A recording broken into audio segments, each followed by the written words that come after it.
aunty कौन सा गाना है बोल थोड़ा बोलो छौड़िया के लहंगा पर बकरा बेले हलाल ठीक है ट्रेन लगाते हैं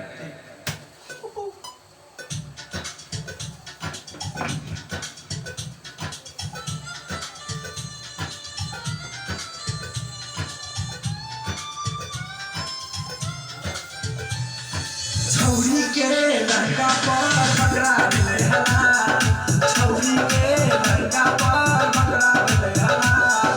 सदम छोड़ा से ना रिकॉर्डिंग करो मैं को आवे के राजा से छौरी के लहंगा पर बकरा बेले हलाल छौरिया के लहंगा पर बकरा बेले हलाल हम छोड़ा से पैक गल हलाल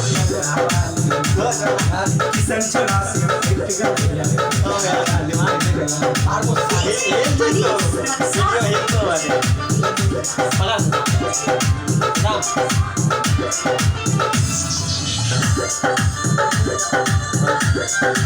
ना चले यार रहे छोड़ी में पाल